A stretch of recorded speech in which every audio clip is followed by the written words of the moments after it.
Let's get in ready with David, so he will take over.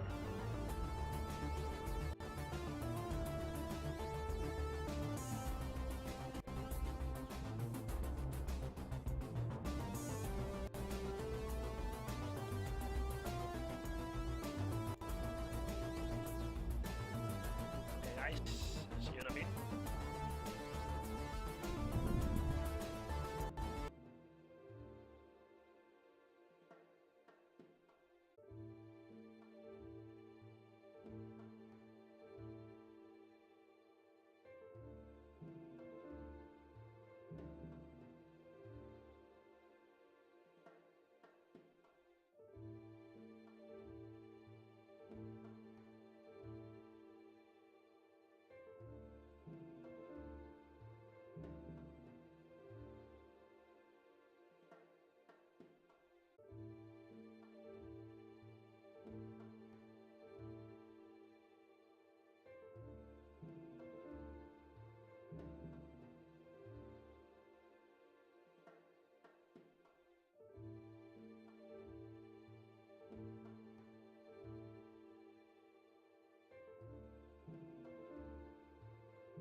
That's really nice. That's really nice. Yeah. Right. Okay. Hello, guys. Hello. Yes. Hello. How are you doing? Yes. Hello. I'm here with Nick, developer of Herald, the game that you are seeing just right over here, actually. Yeah, this game. Over there. Yes, all the way over here. Can you tell us? Where's David? Hello, Vera. Hello, Tombo. Can you first of all say if audio is fine, microphone is too loud, or too low? Sorry that I can attend. That's all right. We know that that you are sick, so just try to get better. It sounds kind of quiet, kind of. It sounds kind of what? It sounds a tiny bit quiet, but that may. Yeah, it's a tiny bit quiet. Okay. All right. You can boost your microphone gain. Yeah, I can use the microphone. Oh, I shouldn't be eating those nuts. They make me cough. Okay. Should be ready by now. All right. Yes. All right. So yes. I'm gonna start playing Herald. Yes. And see. Yes. Should I explain something about the game first? About what it is? Yes. So Herald is a Kickstarter success. It's a choice-driven adventure game about 19th century colonialism. You play that guy over there, who's Devin Rensburg. Not me. That guy. Not the person. The other one. The person on the screen. Yeah. The person sitting there. The guy sitting. Devin Rensburg. He is or was the steward on board of the Herald, a ship sailing from the west all the way to the east, where he was originally born. Only he was raised in the west, so he was sort of trying to find his roots back in the east. Now, back in that day, if you want to travel to another continent, you actually have to pay for the trip by working on board the ship. So that's what you were doing. At least you're telling someone about it because it's already happened, and you're basically retelling the story based on the. So you are telling the story to this woman? To that woman, yes. All right. The Rani. And do we know who's that woman? Well, she's called the Rani, and she is a mysterious individual. You can read a little bit about it on our Kickstarter page. And you're basically recounting the events based on that red journal that you've got in your hand, which also is a gameplay mechanic. Right. And so what you're about to play is a section of the game in which you are looking for a stolen gun. As the steward, it's your job to help people with all their problems. And right now, that problem is that a gun has been stolen, and that's your job to find it. Okay. Yes. Try to find the gun then. Yes. I've played this before, I have to say, and I really liked it. But I have to say also that I don't remember how I solved the story, because it was like more than 2 months ago, actually. Oh. Yeah, it's been 2 Kickstarters so back and forth. So Yeah. you know. It's about 2 Kickstarters ago. Yeah, that should be like 3 Kickstarters ago, yes. Jesus. Yeah, because this was at Comic-Con, right? Yeah. Dutch Comic-Con. Yeah, Yes. that's Comic-Con. Yes. That's what we're playing. Yes, that's right. So I'll see if I can find the gun again. So. I think I found the gun, or at least I found who had the gun. I remember you playing it now. Of course. Yeah, I do.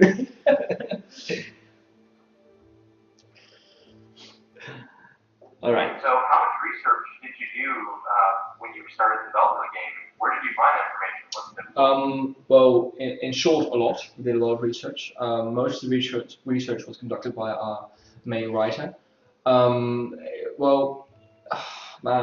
I think when it comes to doing research, I should say first that this game is set in an alternate history. In which the West has united as one empire, at least most of the West has, known as the Protectorate, which actually did exist back in the 17th, 16th century. And events have gone quite differently. So as you see, it's a point and click. Yes. But it's still a realistic setting. It might have happened. At least we believe it. It could have happened. Yeah. Yes, it could have happened. It's a what-if scenario. And we did tons of research. We actually, it'll take a while to explain all of this. So I'm going to redirect you to some. One second. Yes. Vera, you guys know Vera? Yeah. He's trying to join us. Is that okay? Yeah. Sure. Just put her in the call. Yeah, that's what I'm doing now. All right. I don't currently have access to teleportation, so if you do, that would be great. Working on that, man. Working on that. Yes. I mean, we put it Stretch goal. We already put it on a game. Secret stretch goal. Yeah. Like €2 million. That's for our next 2 million. Kickstarter. We'll do it. We'll do it. So the barrels were filled with rum. Rum. Yes, they were. Yes. Sorry to interrupt. You were saying? Yeah, so a lot of research, both on the art side Whoa! and on the Hello there. writing side. And So we have to. Yes. Hello. Yeah, You look like Yeah. shit. Sorry. That's profanity. I know. Okay, then. Yeah, I know. Can they also see us? Can they? There's Oh, no wow. more. Wow, now they can see us also. Right. Hello. Yes. So we've got a laptop over there, and we're Skyping with some people at the same time. So this is Yeah, just this is a very interesting. just over there. Yeah. Look, you're seeing yourselves. Ooh, this is Wait, what? Twitchception. Twitch section. Skypeception. Twitchception? Streamception, yeah. Streamception. Streamception. Yeah. Streamception. Yes. Yes. Okay. All right. Yeah. Yes. So let's get back to the game. Yes. All right. So We were with some rum. yes. So yeah, It's always we good. did a lot of research, but if you'd like to read more about it, we actually both me and the writer we've written some articles for Gamma Sutra, in which we delve deeper into that, into what our inspirations were into making this game.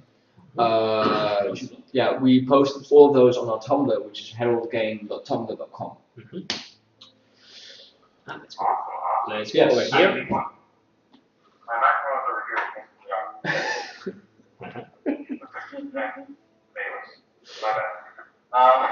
It's been quite a while since I last actually seen the game. It looks really, really well. Thank you. Thank Thank you for the call. For I'm actually seeing new things myself.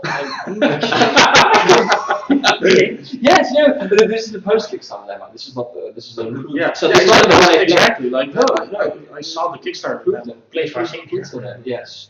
Yes. No. So so the game is a point and click adventure meets visual novel, which is you can sort of tell whenever you click on something. So there's 3D portions where you walk around, and then there's the 2D playing with dialogue and animated 2D portraits, which is something not people don't usually see instantly. They think it's 3D, but it's actually 2D. Really? Yeah, and we use a program called Live 2D, which is actually originally a Japanese program made for visual novels. So it seems I'm trapped in here. Yes. Move Yes. over there. So you're basically now in the back, the back part of the ship. Okay, there are some things there. Yes, you can click on them. That's a picture containing spare key. Perfect. Spare key. I have found the key. Now I can open one of the doors. It's always like that when you're showcasing a game like this at an event. It's always a little bit scary, because it's a puzzle solving game, and especially at an event. Yeah, and if you can have a player that it's an idiot. Yes. But like, Just say it. I mean, I found the key, but I could have been trapped in this room like for hours. yes. A lot of writing on you. However, like you're always standing there, so you can always help them. Yeah. But when sending the demo out to YouTubers, that's not the case. Why? So whenever you're not actually there to help them, you see a video of the You should game. send them a cheat sheet, Just do this whenever you know what to do. Okay, I remember this. So there was something going on with the painting. Yeah. So now I had to move some, I think. That's spoilers. I'm spoiling. Sorry. This is a let's play, not a let's cheat. Okay. Have you played the game? It's been like a while. Okay, so you've played the game. Right. About a year. Go. So just to provide some context, you've entered someone's room right now. I've entered someone's room. Yeah, someone's room in search of something that could help you find the gun. Right now you're looking at paintings, and right now you're seeing that this is a joke. By the way, a lot of people don't get this joke, especially except for Dutch people. I get it. It's coming in. Yes, you do. Great. That is scary. So you're seeing a painting right now of the Battle of Scheveningen, which is something that non-Dutch people have a very hard time pronouncing. And we made a joke about it. Like I just did. The main character isn't actually originally English, or it isn't Dutch. Yeah. So he has a problem pronouncing it. Dus game dingen. Ja. So I'm explaining the joke, which is a bad thing to do. Because that's the joke. It's still a good one. Let's go back here. Let's look at the desk. Yes. New entry added to the journal. Yeah. You can also. So I I actually can. have a question about the alternate history. Yes. When you're building an alternate history game, Mm-hmm. how do you still remain grounded? Like, will we be encountering a zombie Abraham Lincoln? No. There's not going to be any zombies, no steampunk, none of that business. Yeah. No. How do you remain grounded? Yeah, no. So what we did is we started doing a lot of research on Dutch history, on English history, and we found out that there was actually this very interesting moment in history when this entity known as the Protectorate actually existed. You can look it up. You know, I actually know what's this thing. You That's know a what? sextant. Yes. Yes. But you're an engineer, so you. Yeah. and I happen to work in radio navigation. Right. And that was used before we had satellites. That's true. No, but you actually look it up. The Protectorate was actually England, well, not the United Kingdom. At some point in history, United Kingdom became an entity not governed by a king, but by an elected official, known as Oliver Cromwell, and he during that time, the United Kingdom or the British empires were known as the Protectorate. It was a very short time. It's on Wikipedia, therefore it existed. Yes. Well, No, we did more research on that. I definitely have to disagree with you now. All right. So apparently, every official can carry a firearm while performing his duties, Yes. as long as it's clean. I mean, Of course. And Yeah, of course. I mean, condition. guns have to be Yeah. clean and shiny. Yes. But I don't understand. So as you're reading, you notice You, that. you start discovering things. Yes. Yes. And So apparently, it's allowed to carry. it's weapons. allowed, but the captain has disallowed it. Yeah. Oh, come on. That's my captain. Nick, Yes. are we actually going to see real historical events, even though it's an alternative history? Are we actually going to see some restaurants like the West Triangle, for example, how in the way how trade from gold to gold from and slaves for Africa towards South America, towards North and West Europe? Yeah. So Are we going to see that? So it does take place in 1857, which is during that time in real history, a lot of countries had already banished slave trade. But yes, a lot of the events that take place in this alternate history have real life counterparts. Are all based on real life counterparts. You know, if you go to Wikipedia and type in 1857 and check out what things that happened during that time, and then play Herald, you will notice a lot of similarities. So yes, definitely. You know that I don't reference Wikipedia as a historian. I hate Wikipedia. Oh yes, I mean, sorry for that. it's Sorry. specialized in No. non-Western history. Yeah. No, I completely agree with that. It's a good starting point. You know, it's a good, especially Wikipedia is a good starting point, but it's not like source material. No, absolutely. But so a lot of things. I was actually at one point tasked with writing some of the backstory about slavery, about how slavery ended in our own history, and I based all of that on what actually did happen in real life.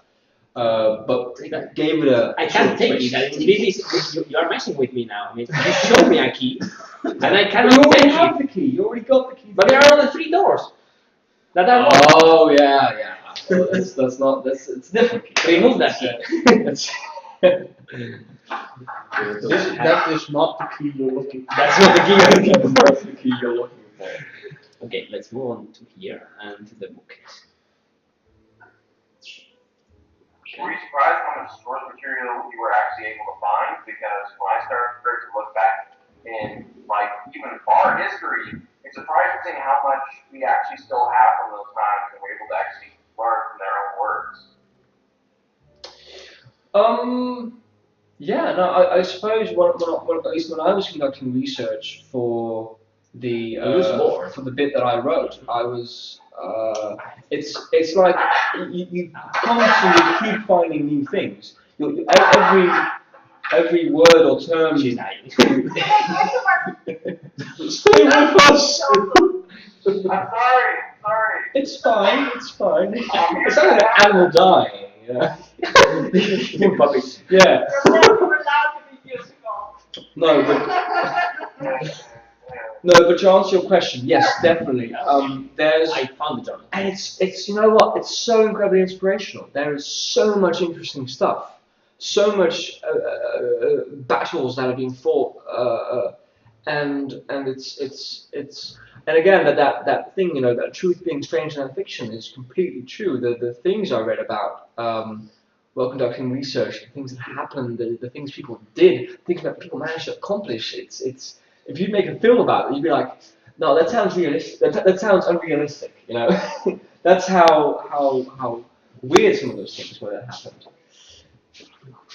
So yeah, What is your line? Like, what is too unrealistic for you? what too unrealistic? Zombies. No, but like for instance, I remember the first time when I read about Vlad the Impaler, and the guy Dracula is basically is based on. So the movie was fine. And the movie was the movies don't no, there's tons of like movie, but the real Vlad the Impaler, at least based on what I read about found the him, whole.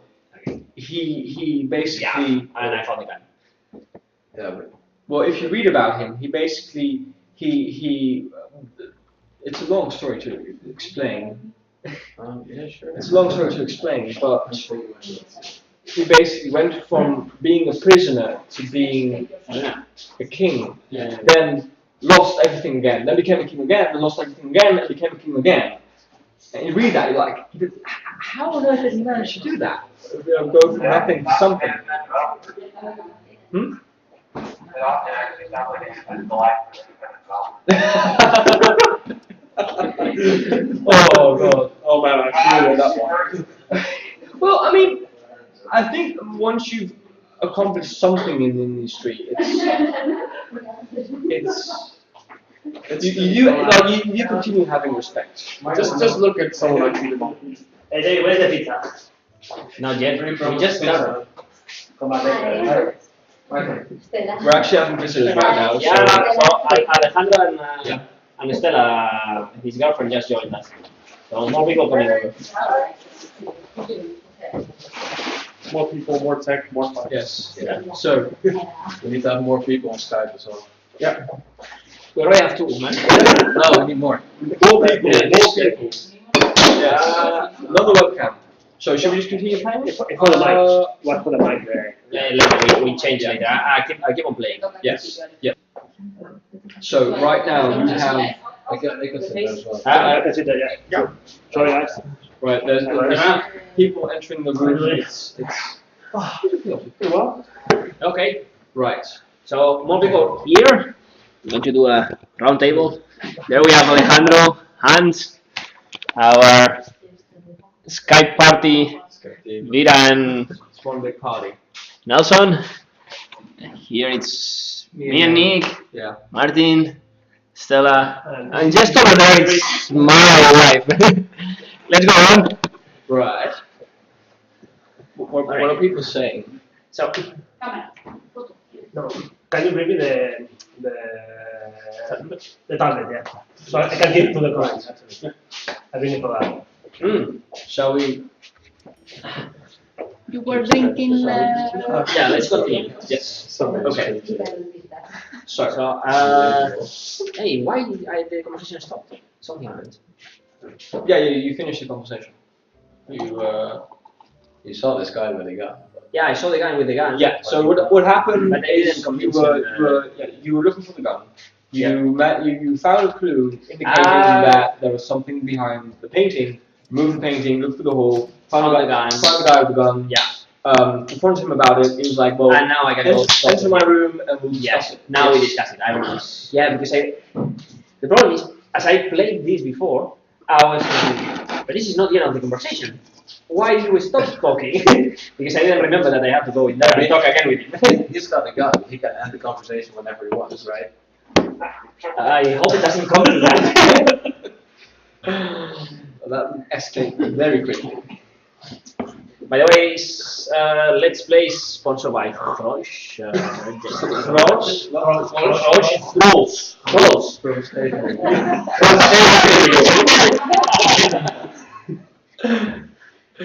Stop the loot though. It's not that difficult then. Can do that. Now we have cans. How did you do the 2D animation for this? It's on Yeah. separate layers. Yeah, so the way we also did a tutorial about this on our Tumblr page, Harold Game, the Tumblr, constantly making promotion. So yeah, what the artist does is she first does the entire thing in Photoshop, cuts it up in layers, Right. Yeah. exports those layers into Live 2D, builds up the entire thing with all the layers again, and then she can create different expressions based on all those different layers, like the nose, the eyebrows. So the nose and stuff like that, that's actually all different layers. Yeah, Right. yeah, they're all separate parts, and it's really spooky because when you start cutting the figure in layers, you take out the eyes, you take out the eyebrows. Exactly. It's really weird. We did a live stream actually where she was doing it. At one point, you're looking at this eyeless figure, and it's horrendous. Why are you It's playing gonna be it? horrible. Yeah. But it looks really nice. Yeah. Because I want to ask something before going on. Yeah. In this scene, what's happening is I have Ludo here, and that's me, right? Yes. But that's also me. No, that's No. Ludlow. He's got a different suit and all. Yeah. Ludlow is wearing a Yeah. blue dress. Blue. He's got his hair and a tail. He's got, and Devin has a completely different color hair. That's ponytail, You man. know, has shorter hair Yeah. and a lighter complexion. Okay, no. What's confusing me that there are two people in the room and then I see three. No, the camera's a bit too close. Yeah. Or you But might, yeah, no, I might think- expect like you're like the same Yeah, like next to it. Yeah. next to it. Yeah. No, we're still experimenting with that. Yeah. Of course. So for Harold, Mm-hmm. you were like, you ended up with like at one point this eyeless, sort of faceless abomination at one. Yes, you could put it that way. Yeah. Yeah. So Harold was originally a Slenderman clone. That's always been our goal, you know, to once you get to a certain point in the game, the entire game changes, yes, and it becomes a point-and-click horror game. Yeah. But I have to say that I really like the art style, and I really like how the two things come together in the sense that everything is 3D in the game except the portraits, and even if they are 2D, they don't look jarring in front of the 3D. Thank you. Well, also, if you pay attention to the textures, you'll notice that all textures have been painted. Yes. Yeah, they are hand painted. Yes. Yeah. So They those are- it's sort of the same style that kind of like in World of Warcraft, right? Yeah. Yeah. Yeah. And It looks it looks really you good. can say we were slightly inspired by World of Warcraft. Yeah. But how they really did the The process. Yeah. Yeah, and the low poly and the way. Yeah. So I'm gonna play the nice guy with Rudlo. I don't know. What's because I think in from when I was reading the Kickstarter, I quite understood that that's actually also the aim of the game in a way that you could decide how you go about this. If you side with the protectorate, right? Yes. Yeah. So that's a very interesting thing. Obviously, the game isn't going to be like black and white, one side versus the other. Yeah. You know, at the end, what we want to achieve is to make people think about it. To make people think about these issues, about how complicated these issues actually were, about the issue of colonialism, of cultural imperialism, about an authority deciding what another group should be, how they should behave, which language they should speak. You know, these So are those all. are really deep, high-level themes. Did you find that difficult to communicate through the Kickstarter pitch? Or did you find people really, they really did Yeah, I've got to say actually, it was very. I gotta say, it actually really well because we also had we got in contact quite early with some journalists, and we saw some articles appear on Polygon, yeah, on Pop Matters, Killscreen, which all basically perfectly describe what we were trying to achieve. And with Polygon, they had done an interview with Pop Matters, and Killscreen hadn't. And based on the demo, they were basically explaining our own creative vision for the game. So that was really nice to read. It was really difficult. And I think that the thing is, it's not a lot of it is very soft, you know. Made it slightly more explicit for this demo, but people aren't going to be running around shouting "close, close," you know. It's basis for all of these elements, but it's not like throwing to your face. A lot of the characters are also like metaphors for these problems, not actually problems themselves being thrown to your face. But yeah, despite it's been going really well, and especially for their interest in board games, really like it, really enjoy it. Yeah. That's good. And does this mean that we are going to have like radically different endings depending on the way we play, or you plan to have some 2 or 3 different variations that there will be slight changes depending on what I'll have to find out. Right, find out. Okay, you play the game. Yeah. I plug in my controller during the game and then watch it. Yeah. I'll go. Okay. Actually, the colors of which player you are actually works fantastic. Yeah, I actually want to know why they like it. But remember an argument over what name characters. What? How did you, what was the process like to name the characters? To name the character, you had to plug in the controller before you started the project. I'm American, what's your name? Difficulty to do stuff. How did you come up with the process of like naming characters? Because whenever I about that, it's kind of a complicated process, but they just like simple. It really varied per character, actually. There were a few characters for whom we instantly knew what they were going to be called. And others, like the main character, Devin Rensburg, that's something that took ages to come up with. And even Devin Rensburg was a temporary name at one point. So some of it does have meanings, but describing that meaning could possibly spoil some of the characters' motivations. But some of it just like the captain in the game. His name is Cornelis Hendricks, which is a Dutch name actually, which isn't used today, but used to be used. We basically just went to lists of like traditional Dutch names, looking for something that sounded, you know, good. And that's something we actually did for a few characters. We could just go through lists of names from that time, you know, looking for names that we thought fitted with the characters. We actually did come up with the characters first, and the names afterwards. But it does vary per character. Some characters we knew the names were renamed instantly, and some of them we ended up changing as the characters changed and also changed. It's always an interesting process.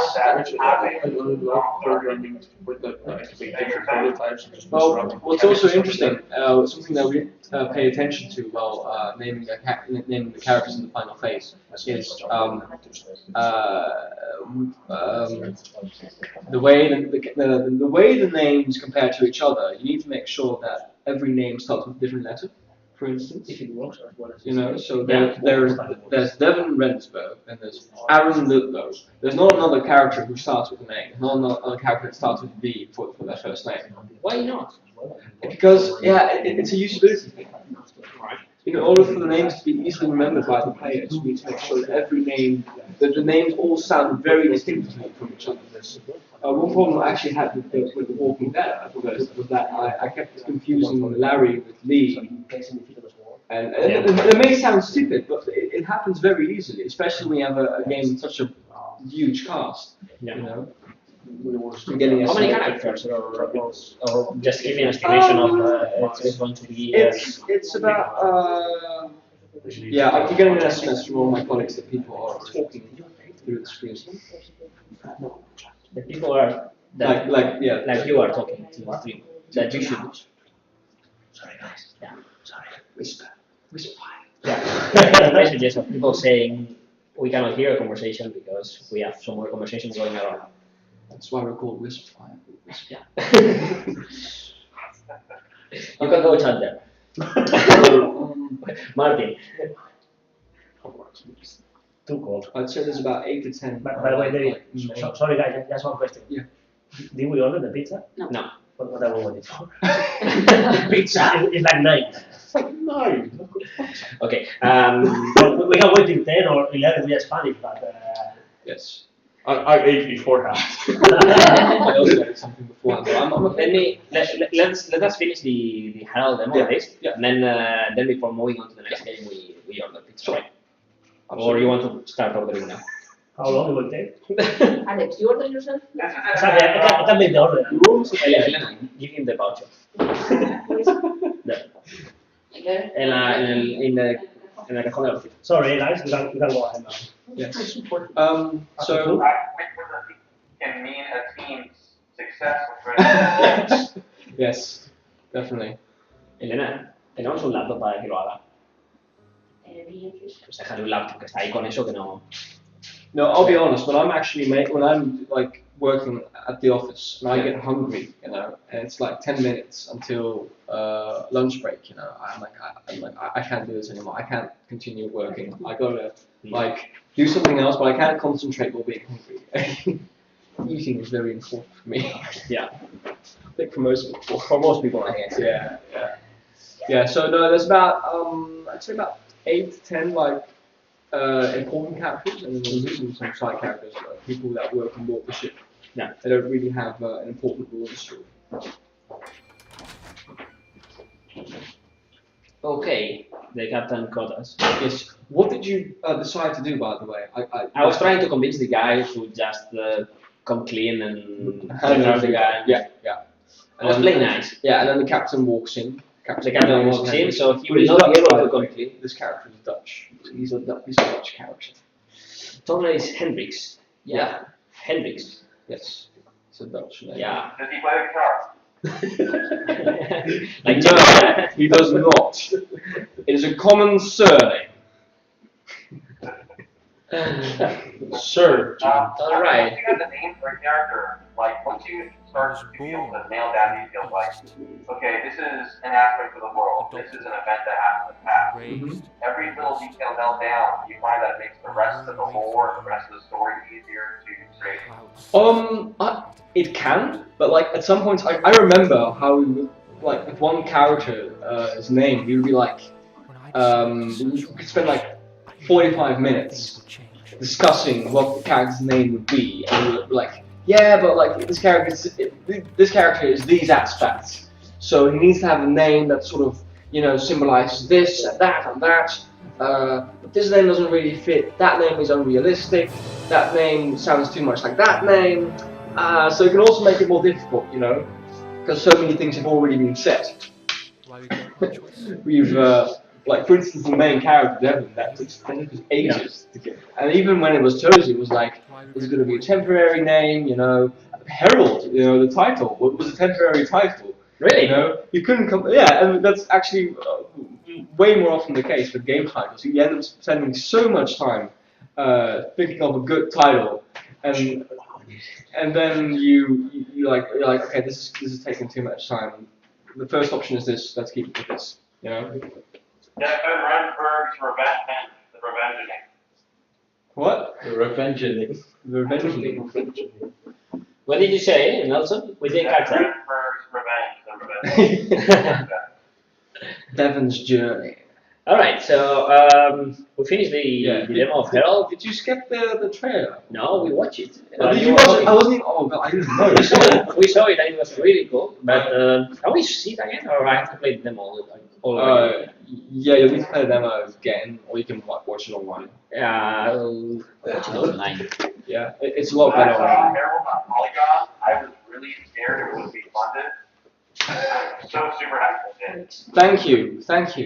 Yeah, that was on Polygon was really cool. That was also like one of our first big time interviews, so it was really cool to do a Skype interview with like a journalist being asked You questions. did a Skype one. It Yes. was not a written one.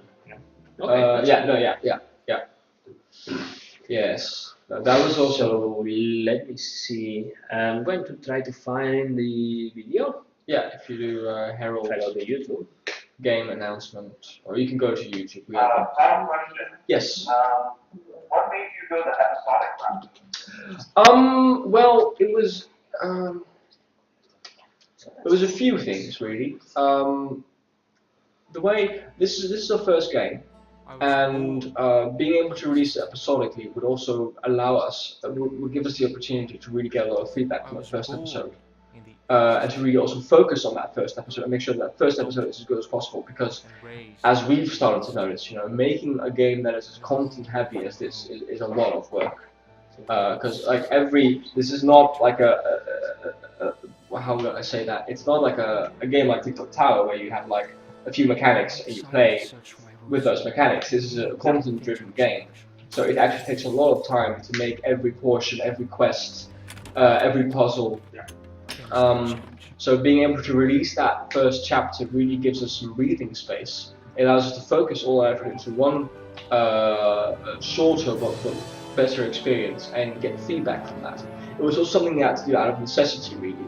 Because we had a vision for what the game was going to be, and this always happens in independent game development. Actually in all game development, you have this grand vision of what the game is going to be. And as you continue working on them, like, well, based on like the amount of things you've done now, doing all of this would probably be impossible within this time span. So we thought, oh, we'll split it up. We'll release the first part in January, and then the second part, instead of having to work on all of it and releasing it way later. So it's both something. It's really cool to be able to take the feedback from the first part and use it for the second. Oh, definitely. Like if you want to see Mechatabata, you can implement that in the next chapter. Who knows? Yeah. He's really going for over the top content-driven games. Yeah, let them finish one game first. Let all of us. Let all of us finish the game first, and then we will look what we do next. So that's the question now, right? I mean, congrats on getting funded. I mean, that was really cool. What are the next steps for you guys? I mean, can you explain yes, a bit we're going to showcase. what's going to be happening now? We're going to showcase at some events. We've got Gamescom. We're going to be going to Gamescom at the Holland Pavilion, which is in the business area. And there's going to be some other events, which I can't talk about yet. All right. But they're pretty big. And we're going to. And we know it's not E3 because that's already gone. No, It's still going on. It's still going on. Yes. Fallout 4 Herald in Disguise. What? It's Fallout 4 Herald in Disguise. That'll be plan B, basically. That'll be plan B. We have an even greater plan. Fallout 4 is a prototype for Herald episode 2. Oh god. No, and we're actually going to be doing a stream on Friday, in which we are going to play Dragon Age Inquisition, and we're going to be talking about the representation of homosexuality in games. Two of our developers, as you know, are also partners. They're going to be talking about that while I'm going to be playing one of the party quests you do in Dragon Age. One of the characters who is also homosexual, and we're going to be talking about that. So we're going to be playing a game and discussing how games represent these minorities. All right. Yeah. I didn't know there was this kind of quest in Dragon Age Inquisition. Actually, it wasn't the first one already. In the first Dragon Age, there was a quest line involving Okay. The different sex partners. Okay. There's a whole big deal about it when it first came out. Yeah. It was a big deal. Well, it's Zephyr. You could roll in Zephyr. You could roll the Zephyr.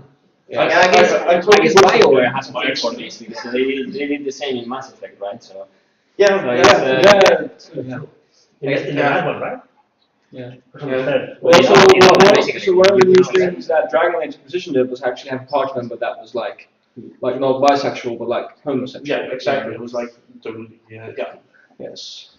Okay. And we're going to be talking about that also playing Cool. the game on Friday. So we've played Herald. Yes. We know what are the next steps.